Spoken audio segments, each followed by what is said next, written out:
Graça e paz, amados. Voltando aqui sobre o assunto governo do Espírito de Deus sobre a criação, parte 7. Esta é a última parte. Nós vamos estar agora fechando agora sobre esta parte. Então, amados e abençoados, como o irmão Paulo vinha explicando, nunca foi prazer de Deus. E nós já tivemos várias referências bíblicas, né, sobre este assunto. Nós vemos então, fazendo um resumo agora para nós fecharmos, nós vemos que Deus, ele, com amor sobre a criação, né, sobre Deus é Espírito, por isso nós estamos falando do governo do Espírito de Deus, então ele vem advertir e preservar, buscando preservar o homem de não comer da árvore do conhecimento do bem e do mal. Então ele diz, olha, de todas as árvores que estão no meio do jardim vocês comerás, mas da que está no meio do jardim, a do conhecimento do bem e do mal, você não comerá, porque se comerdes, certamente morrerás. Então Deus, ele não é ditador e não age de forma ditadora, como muitos ensinam, que Deus determina a morte, que Deus determina o que é eleito e o que não é, o que é filho da salvação e filho da perdição. Nós vimos que Judas Iscariotes, ele teve a oportunidade de se consertar, porque Jesus mostrou para ele que sabia quem ele era, o que ele estava fazendo. Jesus mostrou a sua onisciência para ele, dizendo que sabia o que ele estava fazendo. E ele falou na ceia, no partir do pão ali, ele falou, aquele que eu der o bocado molhado, ou o pedaço de pão molhado, esse há de me trair. Então, Jesus deixou bem as claras para Judas Iscariotes, dizendo que sabia o que ele estava fazendo. Tanto que ele diz, depois que ele come o pão molhado, que Judas come e vê que Jesus sabia, ele fala, vai depressa e faz o que tem que fazer. Então, nesse momento, diz a palavra que Satanás se apoderou de Judas. Satanás era o espírito de oposição. Agora ele tomou a vida de Judas, a mente e o coração de Judas de forma completa, decidido mesmo a ver o fim de Jesus. Então Satanás, o ser criado por Adão, na natureza humana, ele era espiritual, esse ser que dominava sobre as nações, as mentes, os corações, e que impulsionava, escravizava o povo ao pecado. Então agora, uma vez que Satanás foi extinto, nós estamos livres dessa condenação e desse espírito, dessa repetição de fabricar filhos a Satanás. Preste atenção. Agora, amados, Deus, ele vem falar, olha, se você comer, certamente morrerás. Deus exorta, preserva sobre o que haveria de acontecer. Vamos fazer uma reflexão. Se Deus quisesse condenar o homem, se a lei veio para condenar o homem, por que então ela põe um limite para o homem? Como se dissesse, ó, não vai mais adiante não, porque aqui, ó, lá embaixo tem um abismo. Quando Adão e Eva se lançou no abismo, eles lançaram conscientes ou inconscientes? Esta é a pergunta. Para que você tenha um entendimento se a lei é boa ou não. Se a lei é contra o homem ou a favor do homem. A lei de Deus nunca foi contra o homem. Apesar do irmão Paulo, de forma equivocada, né, pegando a linha de pensamento de alguns ensinadores em graça, ter ensinado isso. A lei, ela sempre foi amiga do homem, a lei de Deus. Então, Vamos ver aqui. Deus bota um limite e ainda assim Adão e Eva ultrapassam esse limite e se lançam no abismo. Aí eu pergunto a você, a condenação deles terem caído no abismo, a consequência a partir dali que eles caíram no abismo, a culpa é de Deus, foi do querer de Deus ou do querer do homem? Do querer do homem. Uma vez que você é avisado, você vai se você quiser. É como Deus falou para Caim.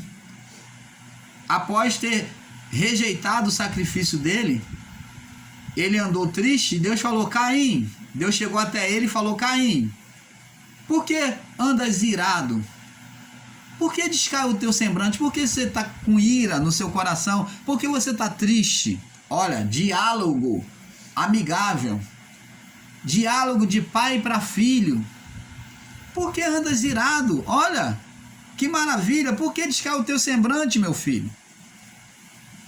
Se você fizer o bem, não é certo que você vai ser aceito? O que Deus estava dizendo para Caim? Olha, volta, vai lá, corrige o que você fez, oferece de forma perfeita, que você vai ser aceito. Mas ele disse, se fizeres o mal, eis que o pecado, está batendo a porta. E cabe você dominar, você escolher. Você obedecer ou não. Depende do homem. A sentença do pecado, a sentença da lei, depende do homem. Então não foi Deus. Deus nunca sentenciou ninguém para a morte. Deus nunca sentenciou ninguém para a condenação. Essa decisão sempre veio e virá do homem. Se eu viver o bem nesta vida, é porque eu ouvi a Deus. Eu tive prazer nas leis de Deus. Então, eu vou viver o bem. Só o bem. Ainda que exista mal, eu não serei afetado pelo mal. Se eu não buscar obedecer, ouvir a Deus, eu vou sofrer as consequências do mal. Você está entendendo, amado? Então, amados e abençoados, temos que ter esse perfeito entendimento. Vamos lá. A pergunta é, então, por que então vinha a condenação sobre o povo? É isso que nós temos que entender. Por que a condenação vinha?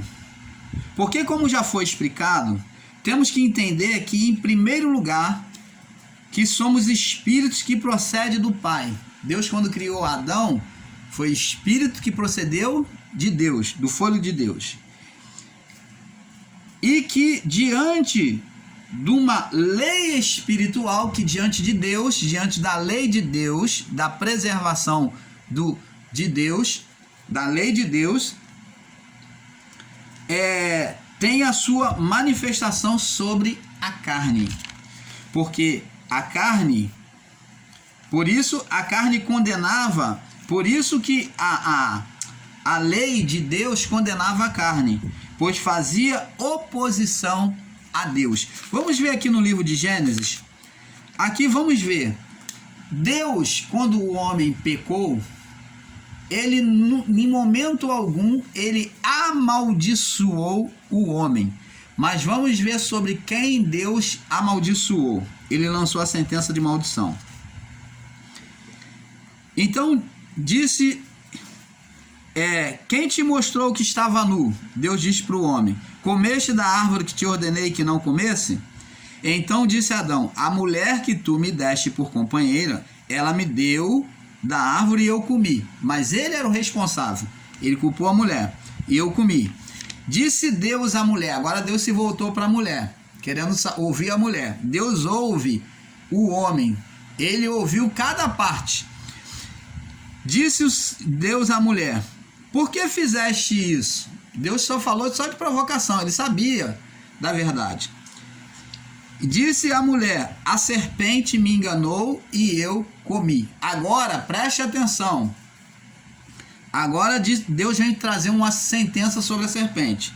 Então disse o Senhor à serpente, por que fizeste isto? Ó, sobre a serpente, sobre a cobrinha, a víbora? Não. Essa serpente é aqui o espírito do entendimento da carne, o espírito carnal que o homem levantou diante de Deus. Aqui Deus está falando sobre a serpente espiritual, sobre o espírito. Isto mesmo. Você lembra lá, eu provo para você sobre a palavra, você lembra lá quando Moisés estava com o cajado diante de Faraó e Deus falou que ele ia fazer transformar em cobra, e chegou lá, Moisés lançou o cajado no chão para Faraó crer, e então o cajado se transformou em serpente. Deus falou para ele, ó, que é isso que tem na tua mão? Ele disse, uma vara. E Deus falou, lança na terra. E quando Moisés lançou a vara na terra, a vara se transformou em serpente. Essa vara é o que? Representava a palavra de Deus. Preste atenção, a palavra de Deus desprezada manifesta a serpente. Então a serpente nunca foi, essa serpente descrita no Éden, nunca foi física, e sim espiritual. Ela se manifestava pela desobediência da palavra. Então nós vemos aqui que a serpente, ela se manifestou quando houve a desobediência. Então essa desobediência, ela começou aqui. Olha, esse pensamento de oposição a Deus começou na mente, no coração do homem. Então aqui a serpente, o pensamento de oposição já estava sendo gerado, como diz lá Tiago, sobre a vida do pecado. Ninguém ao ser tentado diga, porque uma vez o pecado, ninguém ao ser tentado diga, porque Deus não tenta ninguém, porque Deus, ele não é tentado pelo mal, ele não tenta ninguém. Mas cada um é concebido, cada um dá luz ao pecado, que cada um é atraído pelo pecado, pela própria concupiscência, e essa gera e dá luz ao pecado. Então, preste atenção, a serpente aqui é o espírito de oposição a Deus. Diz aqui, e disse Deus, por que fizeste isso? Maldita serás de toda a fera, de todos os animais, porque todos os animais do campo, e sobre o teu ventre andarás, e pó comerás todos os dias da tua vida. Então esse espírito de Satanás, da serpente, iria se alimentar do pecado humano, das vidas humanas, da carne, da vida na carne. Então a forma dele se alimentar seria da vida na carne, uma vida carnal. Porém, inimizade entre ti e a mulher. Então não existe inimizade entre cobra, animal, mas essa inimizade é espiritual. É a serpente lá do cajado de Moisés, é espírito. É a serpente, o cajado lançado, desprezado. A palavra desprezada gerava um ser de espiritual, ou melhor, a condenação sobre o pecado. E porém, inimizade entre ti e a mulher, entre a tua semente e a tua semente. Esta te ferirá a cabeça e tu lhe ferirá o calcanhar. Você está entendendo, amado? Então, amados, vemos aqui que não há condenação da parte de Deus. E para fecharmos, vamos lá em Juízes, a qual nós já falamos. Vamos ver aqui em Juízes, capítulo 6. Vamos fechar aqui em Juízes, capítulo 6.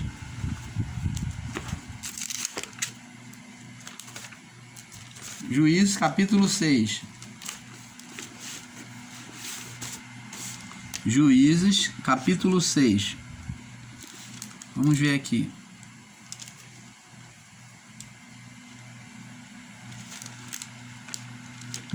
Juízes, capítulo 6, diz assim. Olha só, por que vem a condenação? Porém, os filhos de Israel fizeram o que era mal aos olhos do Senhor. Foi Deus que teve prazer em condenar aquele povo? Deus é maligno, ele queria ver aquele povo se danar? Não. Eles fizeram o que era mal aos olhos do Senhor. E veio a consequência, vírgula, ponto e vírgula. E o Senhor os deu na mão dos midianitas por 7 anos. Então, o Espírito de Deus sobre aquele povo em condenação de idolatria, de desobediência a Deus, teve uma reprovação. Deus, para trazer eles de volta de novo, para perto dele, de novo, em uma comunhão, Deus tinha que tomar uma posição. E a posição que Deus teve para tomar foi o quê? Deixar, permitir que os inimigos deles atacassem. Então vieram vários inimigos de vários povos atacando e saqueando eles. Então isto fez com que, você continua a leitura, e você vai ver o capítulo 6 todo, e você vai ver que o povo de Israel então volta-se de novo para Deus, para buscar a Deus.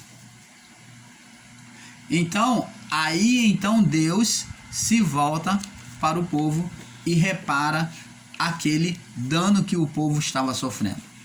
Então, amados e abençoados, aqui o canal Luz da Graça termina este vídeo sobre o Espírito de Deus sobre a criação, o governo do Espírito de Deus sobre a criação. Então, eu espero que você tenha tido um perfeito entendimento. Não há como ser mais claro. Eu poderia trazer outras referências, mas se a sua mente, se o seu coração estiver cauterizado com ensinos danosos, com um coração duro, petrificado, a palavra não terá menor efeito sobre você. Então, que haja o quebrantamento no seu coração para entender que a lei de Deus é boa, é perfeita, é santa. Então, fique com isso no seu coração, tá bom? Fique na paz, que Deus possa te esclarecer cada vez mais sobre a sua palavra. Paz.